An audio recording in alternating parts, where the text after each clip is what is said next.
സിനിമയിലെ മെയിൻ വാഴയെന്ന് കേട്ടല്ലോ, സത്യമാണോ? നമ്മളെല്ലാവരും ഒരു റൂമർ കേട്ടു, വാഴ 2 ഒക്കെ വരുന്നുണ്ട്, ഹാഷറ ടീമാണ് മെയിൻ എന്നൊക്കെ. സത്യമാണോ?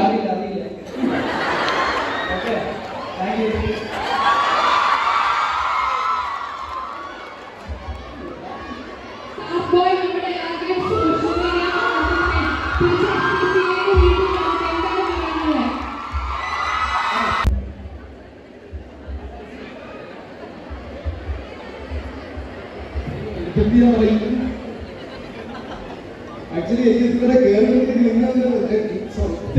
നിങ്ങളുടെ വൈബ്രേഷൻ ഉണ്ട്, ഭയങ്കര പരിപാടിയാണ് എനർജി. ഓക്കെ, അതേ എനർജി നിങ്ങൾ തിയേറ്ററിൽ വാഴ ഇറങ്ങുമ്പോൾ നമ്മളെല്ലാവരും സപ്പോർട്ട് ചെയ്ത് നിങ്ങൾ ഉണ്ടാവണം.